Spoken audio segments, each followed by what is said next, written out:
Bom dia, irmãos. Graça e a paz do nosso Senhor seja com cada um dos irmãos. Irmãos, vamos abrir as nossas Bíblias aqui na Epístola de Paulo aos Gálatas, capítulo 6. Vamos ler o versículo 14. Diz assim: mais longe esteja de mim gloriar-me, senão na cruz de nosso Senhor Jesus Cristo, pela qual o mundo está crucificado para mim e eu para o mundo. Mas longe esteja de mim gloriar-me, senão na cruz de nosso Senhor Jesus Cristo, pela qual o mundo está crucificado para mim e eu para o mundo. Primeira carta aos Coríntios, capítulo 1, e o versículo 18 somente. Certamente, a palavra da cruz é loucura para os que se perdem, mas para nós, que somos salvos, poder de Deus. Vamos orar mais uma vez, irmãos. Senhor, nós queremos engrandecer o Teu nome nessa manhã. Queremos te pedir que a Tua presença enche esse lugar, Senhor. O Senhor que é o anfitrião dessa mesa. O Senhor que desejou que cada um daqueles que aqui estão estivessem nessa manhã assentados em torno desta mesa, por causa daquela grande obra da cruz do Calvário. Por isso, nessa manhã, o nosso coração se rende ao Senhor.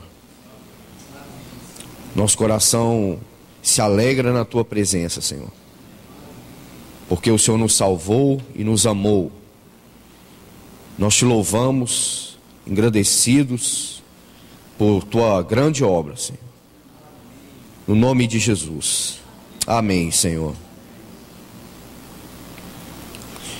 Irmãos, essa expressão que Paulo usa, escrevendo para os Gálatas,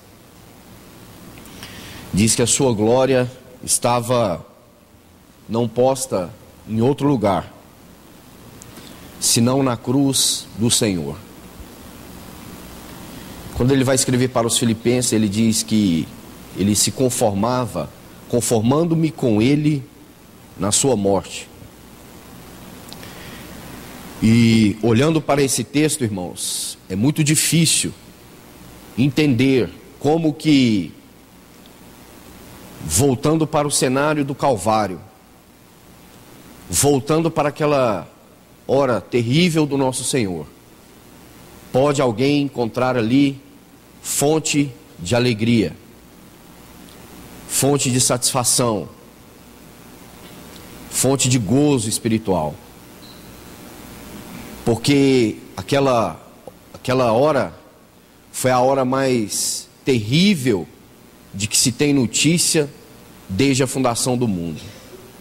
O dia em que o Filho de Deus foi crucificado na cruz do Calvário.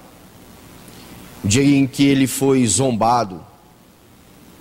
O dia em que ele ouviu da boca daqueles malfeitores a seguinte frase: salvou os outros e a si mesmo não se salva.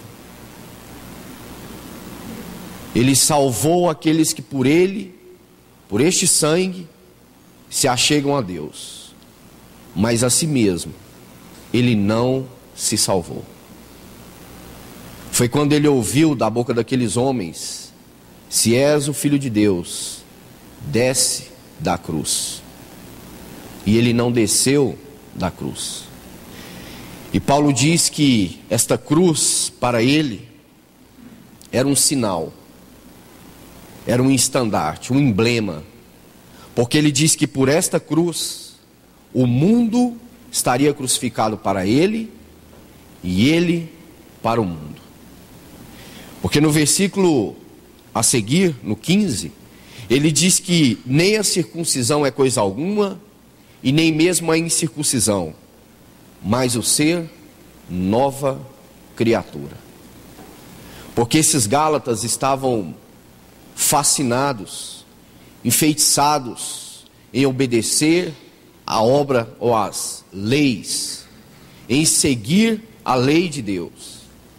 E ele diz para eles que nem a circuncisão, nem a incircuncisão é coisa alguma em si mesmo, mas o ser nova criatura. Irmãos, mas quem é nova criatura? É aquele que se gloria na cruz de Cristo. E essa cruz é um sinal este que proclama a seguinte verdade: esta cruz é, segundo diz Paulo, o sinal pelo qual o mundo está crucificado para mim e eu para o mundo. Nós podemos dizer que este homem que se gloria na cruz de Cristo, que se gloria em ser nova criatura, é um homem imprestável para o mundo. Ele não serve para este mundo, porque se ele é nova criatura, obviamente ele não é deste mundo. Ele é cidadão do reino dos céus. Paulo diz que esta cruz significa que o mundo está crucificado para ele. Irmãos, que expressão é essa? Porque para muitos o mundo tem sido sinal de associação, de desfrute, de prazer, de satisfação própria. Mas Paulo diz que a cruz era o sinal que para ele este mundo de nada servia. Este mundo está crucificado para mim. Este mundo não tem utilidade para mim. O meu prazer não vem deste mundo. A glória verdadeira não é deste mundo. E mais, ele diz que ele também, não só o fato de o mundo não servir para Paulo, mas o fato de Paulo não servir mais para o mundo. Ele também estava crucificado para o mundo. Irmãos, objetivamente, esse é o sinal da cruz na vida do cristão. É alguém que não tem mais significado para o mundo e que o mundo não significa mais para ele. Parece uma expressão fácil, irmãos, de até pronunciarmos ela. Mas cada um de vocês que aqui estão nessa manhã sabe o peso que tem essa palavra. Por isso Paulo diz, conformando-me com ele na sua morte. Porque ele diz, eis aí, vem um príncipe deste mundo e ele nada tem em mim. Ou você tem encontrado facilidades em dizer não aos apelos deste mundo? Ou você tem encontrado facilidade em dizer não à satisfação deste mundo, aos apelos do mundo, ao entretenimento do mundo, à religião do mundo, o sucesso do mundo, as possibilidades no mundo? Não é fácil, irmãos. Só há um caminho pelo qual eu e você podemos encontrar satisfação plena, que não seja a satisfação transitória deste mundo, aquela cruz do Calvário. Irmãos, mas como nós vamos olhar para aquela cruz e ver nela prazer? Como nós vamos olhar para o nosso Senhor naquela condição tão humilhante e ainda assim nos alegrarmos? Vamos abrir as nossas Bíblias. Eu gostaria de apenas ler um relato muito rápido com os irmãos aqui no Evangelho de Marcos. Evangelho de Marcos.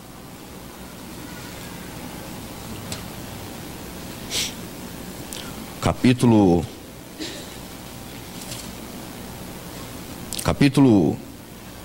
14, irmãos. Vamos ler desde o verso 32. Então foram a um lugar chamado Getsêmani. Ali chegados, disse Jesus aos seus discípulos: assentai-vos aqui que eu vou orar. E levando consigo a Pedro, Tiago e João, começou a sentir-se tomado de pavor e de angústia. E lhes disse: a minha alma está profundamente triste até a morte. Ficai aqui e vigiai.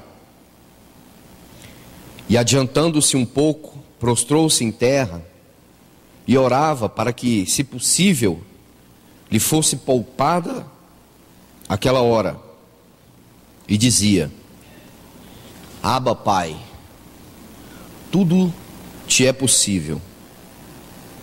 Passa de mim este cálice, contudo, não seja o que eu quero, e sim o que tu queres.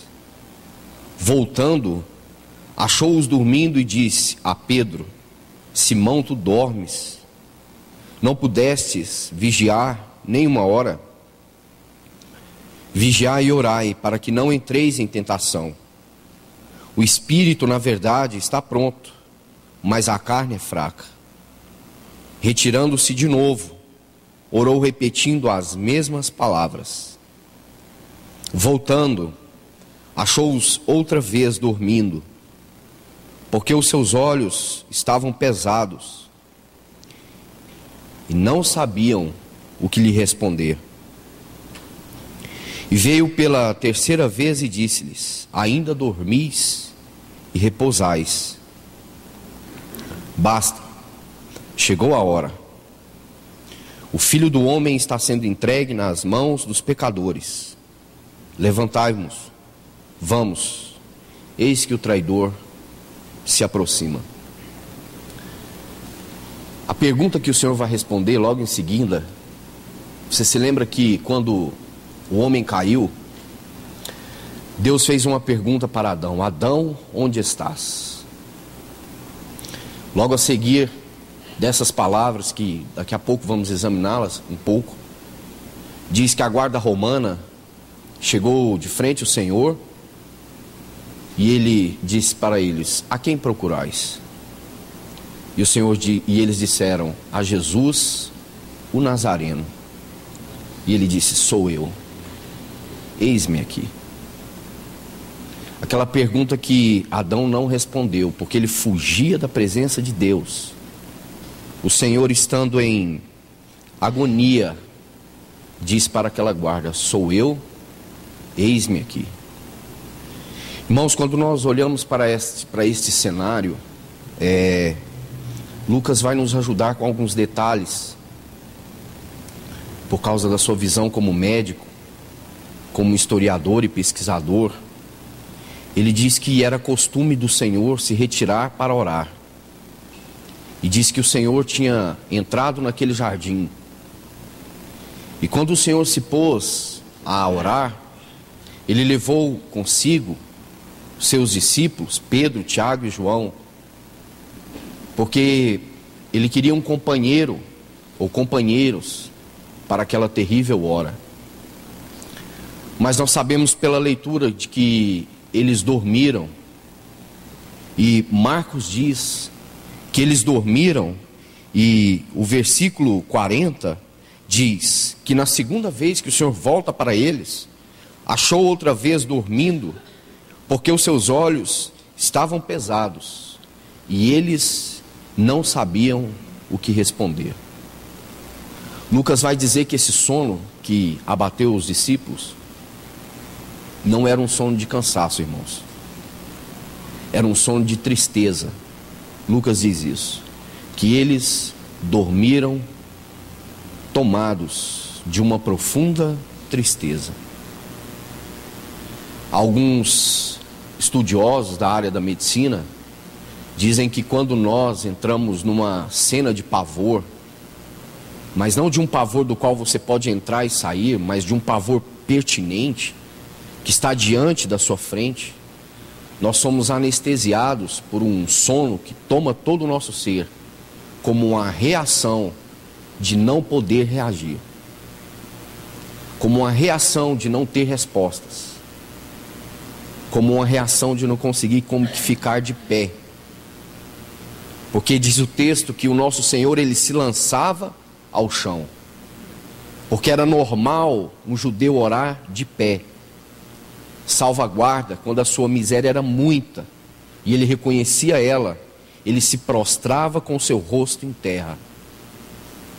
Mais que isso, alguns estudiosos, devido a esse relato de Lucas, dizem que muito provavelmente o Senhor estava tomado de uma tristeza e de uma angústia mortal, porque algo mortal e angustioso estava de frente dele. Lembra quando Paulo diz, escrevendo aos Coríntios, no capítulo 15, a primeira carta, que ele diz assim, que o último inimigo a ser vencido era a morte. Porque esses estudiosos entendem, pelo relato de Lucas, que Cristo estava tão angustiado, tão entristecido. Diz o texto que ele suava gotas como que de sangue, porque ele estava na presença de um inimigo visível, não a todos, porque aquela cena não era possível para mim, para você, como não foi possível para Pedro, nem para Tiago e nem para João, porque eles dormiram entristecidos. Mas o Senhor viu o nosso inimigo, a morte, de frente, e ele não pôde dormir. Ele tinha que enfrentar a morte. Ele precisava vencer a morte. Mas diz que os discípulos dormiram de tristeza. O outro relato de Lucas vai dizer que um anjo dos céus veio servir o Senhor. Irmãos, porque aquela cena ela era inconcebível do ponto de vista da eternidade. Porque como pode a criatura servir o Criador? Quando ele vai para este cenário e ele chama os seus discípulos, como que dizendo, eu não posso ir sozinho, mas aquele lagar ele pisou sozinho, porque ninguém, irmãos, poderia sobreviver, ou ao menos ver a cena na qual o Filho de Deus suava gotas de sangue. Não foi que eles dormiram de sono, foi que eles dormiram de tristeza, de pavor, porque o inimigo das nossas almas, a morte, estava defronte o nosso Senhor, e ele venceu naquela cruz a morte, para que eu e você pudéssemos ser novas criaturas. Pedro, quando vai dizer sobre esta tão grande salvação, no capítulo 1, ele diz que os profetas indagaram e inquiriram acerca dessa salvação, sobre os padecimentos de Cristo e as glórias que se seguiriam. Porque, irmãos, é verdade, pavorosa é a cena do Getsemane, pavorosa é a cena do Calvário, mas nós sabemos e damos testemunho de que para se cumprir a Escritura, no terceiro dia, ele de fato ressuscitou. Por isso, quando você pega aqueles 3 salmos na sua sequência, lembra? O salmo de número 22, como é que ele começa? Deus meu, por que me desamparastes? Por causa do seu e do meu pecado, agora ele é aquele desamparado na cruz do Calvário. Mas quando você vai para o Salmo 24, qual é a leitura que você faz? Levantai-vos, ó portas, as vossas cabeças. No meio dessa sequência, nós temos o capítulo 23 de Salmos, que diz: o Senhor é o meu pastor, e nada me faltará. Porque ele morreu, ressuscitou, e agora é o pastor e bispo das nossas almas. Foi assunto aos céus. Então a Escritura diz: levantai, ó portas, as vossas cabeças, para que entre o Rei da Glória. Irmãos, essa cena do Calvário, ela é impressionante. Ela fala muito no nosso coração. Porque para que eu e você pudéssemos experimentar vida, alguém teve que experimentar a morte no nosso lugar. Mas aquele que experimentou a morte é aquele que não morre. Ele é Deus. Como pode aquele que não morre morrer? Como pode aquele que vive de eternidade a eternidade provar a morte por mim e por você? Porque aqueles homens disseram: salvou os outros, mas a si mesmo não te salvas. Porque ele experimentou tudo aquilo por causa de mim e por causa de você. Irmãos, se nós lemos, Oséias capítulo 11, o versículo 4, vai dizer o Senhor que Ele atraiu Efraim com cordas, com laços de amor. E aí nós vamos encontrar, segundo a palavra, explicações que, não que sejam elas possíveis de apenas responder a essas perguntas, mas é para que eu e você possa, assim como Paulo, encontrar na cruz motivo de glória. Porque naturalmente, irmãos, humanamente falando, é impossível.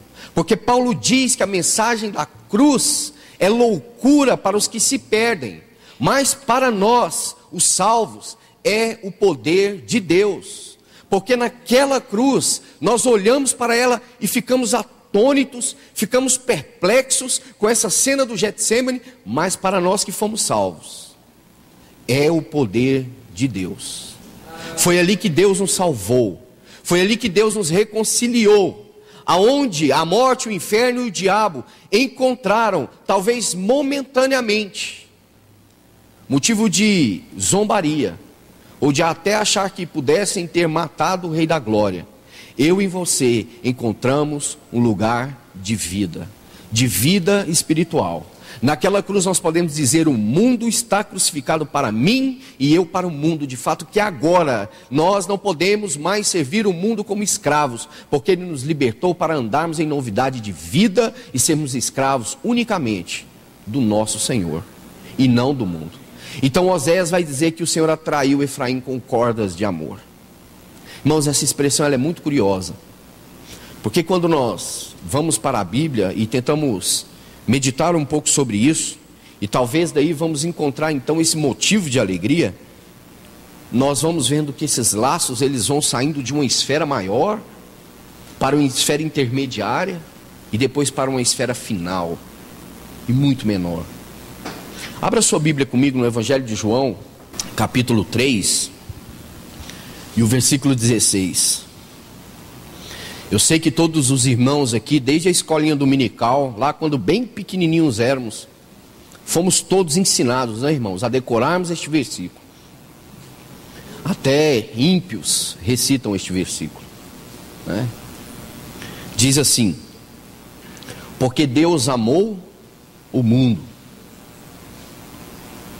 E João não encontra uma palavra adequada para descrever esse amor, ele diz assim: de tal maneira que deu o seu Filho unigênito, para que todo aquele que nele crê não pereça, mas tenha vida eterna.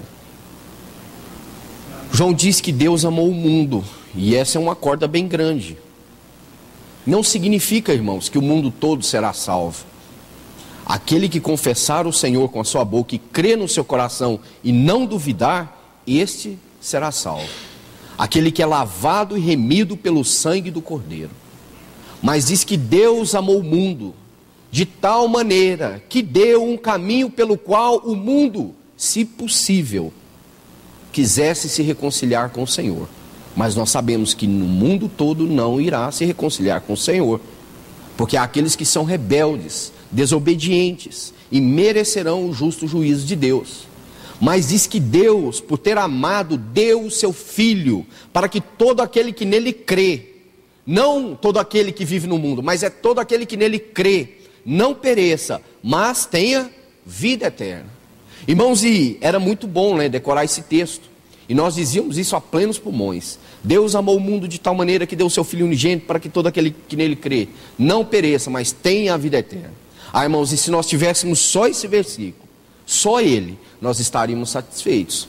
Porque um dia nós estávamos no mundo, sem Deus, sem esperança, condenados, mas um dia ouvimos pelo poder do Espírito o Evangelho, abraçamos pela fé e cremos que Jesus é de fato o Filho de Deus.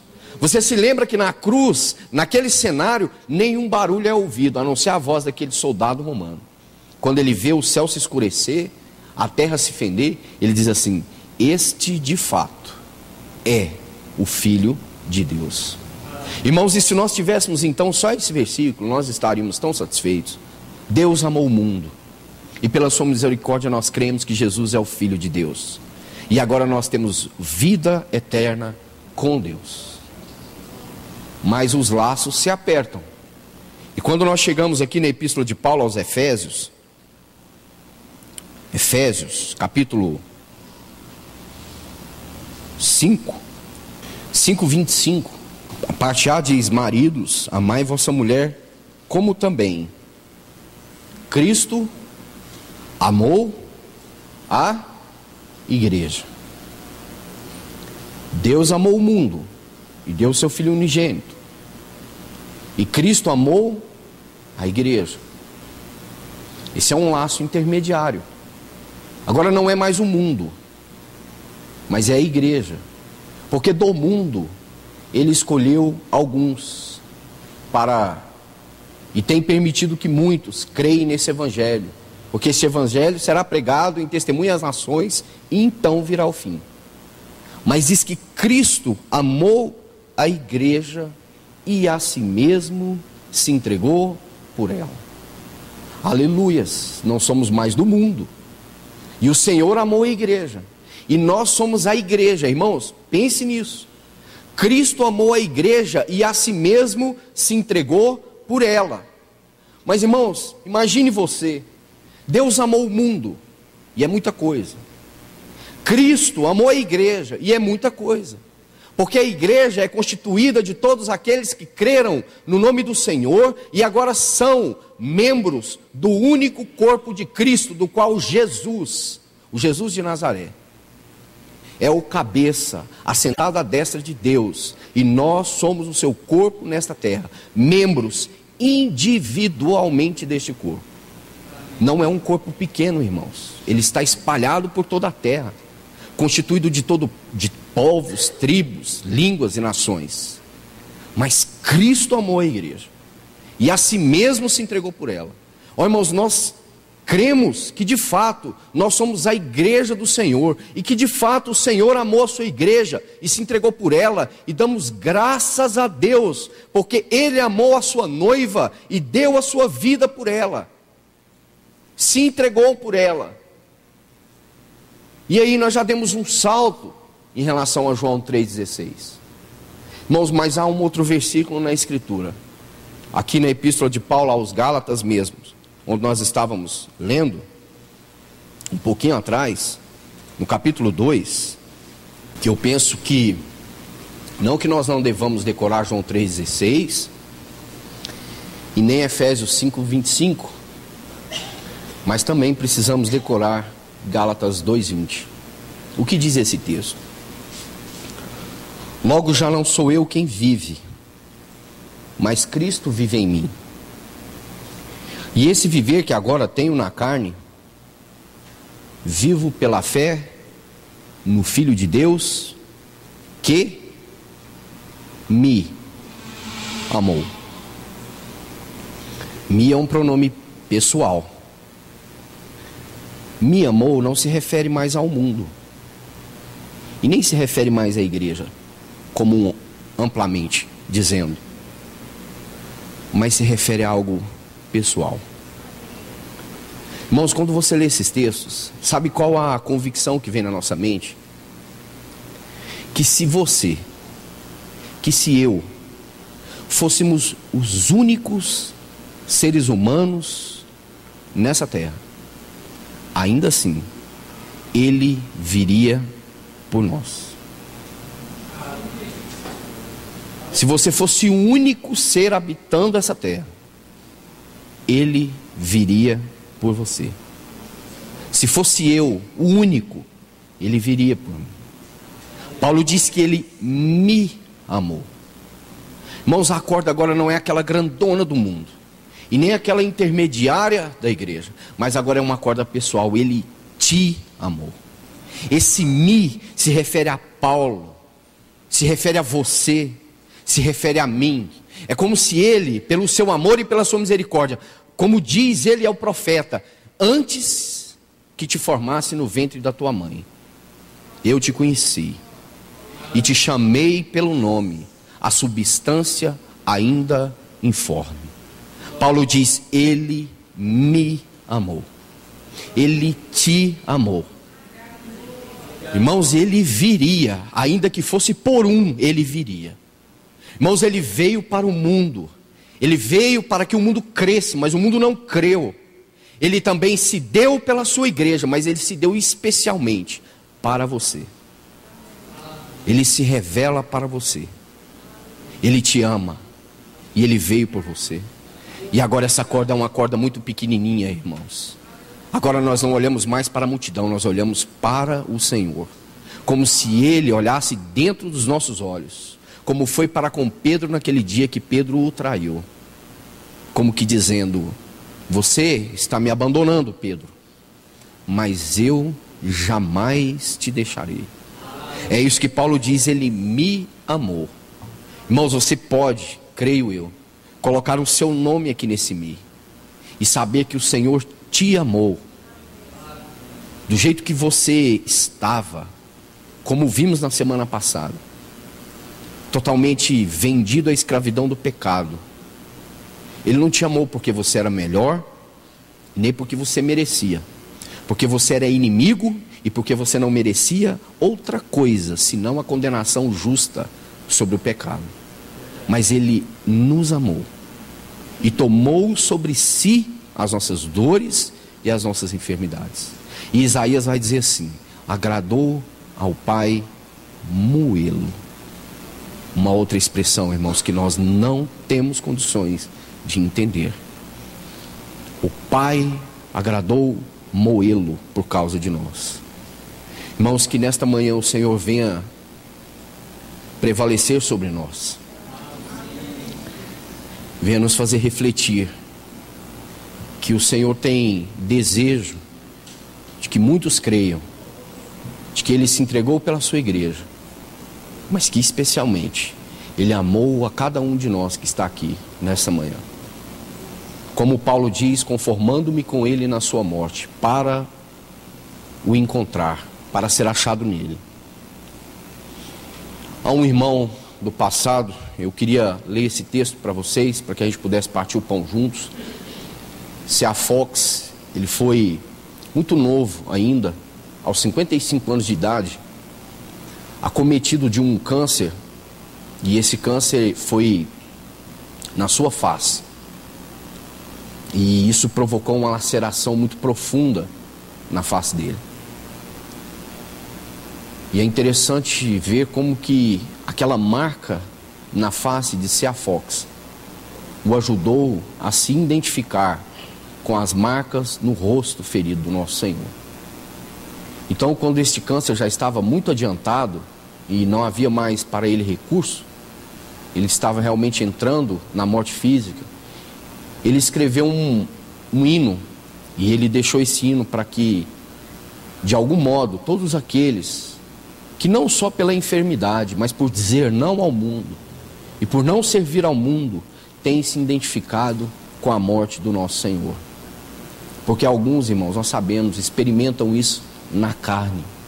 Outros experimentam isso negando o mundo, negando o seu próprio eu, se conformando com o Senhor na sua morte. Então C.A. Fox escreveu esse hino quando ele estava bem próximo da sua morte, com o seu rosto deformado. Ele diz assim: desfigurado mais do que qualquer homem, falando da face do Senhor, porque ele diz que a face do Senhor estava mais desfigurada do que a dele próprio. E aí diz assim: porém não há lugar neste mundo, neste amplo universo, para se ganhar nova graça, mais rica e ampla, senão daquele rosto desfigurado. Ó Salvador Cristo, aquelas tuas preciosas feridas fazem duplamente preciosas essas feridas minhas. Ensina-me a morrer contigo a morte divina. Todas as feridas e aflições da terra, feitas tuas próprias, acrescentam cor ao arco-íris ao redor do trono, e salva da solidão santos augures sozinhos. A dor adorna as lâmpadas da noite e da natureza. Antes que o rei entre para levar sua noiva para casa, meu rei, provado e aperfeiçoado pelo sofrimento. Amados apressam-se, e todo o chão está coberto de brotos que deixam cair, na ânsia de chegar ao festival de coroação do amor. O céu clama por acenos. Eu prossigo para o alvo da minha soberana vocação. Ouvi, ele chama. Ouvi a ele. Aquele rosto desfigurado dirige-se para mim, através da escuridão. Quando ele usa essa frase, que aquele rosto desfigurado se dirigia a ele por meio da escuridão, porque C.A. Fox perdeu a visão dos seus olhos e ele só poderia contemplar o Senhor nas trevas.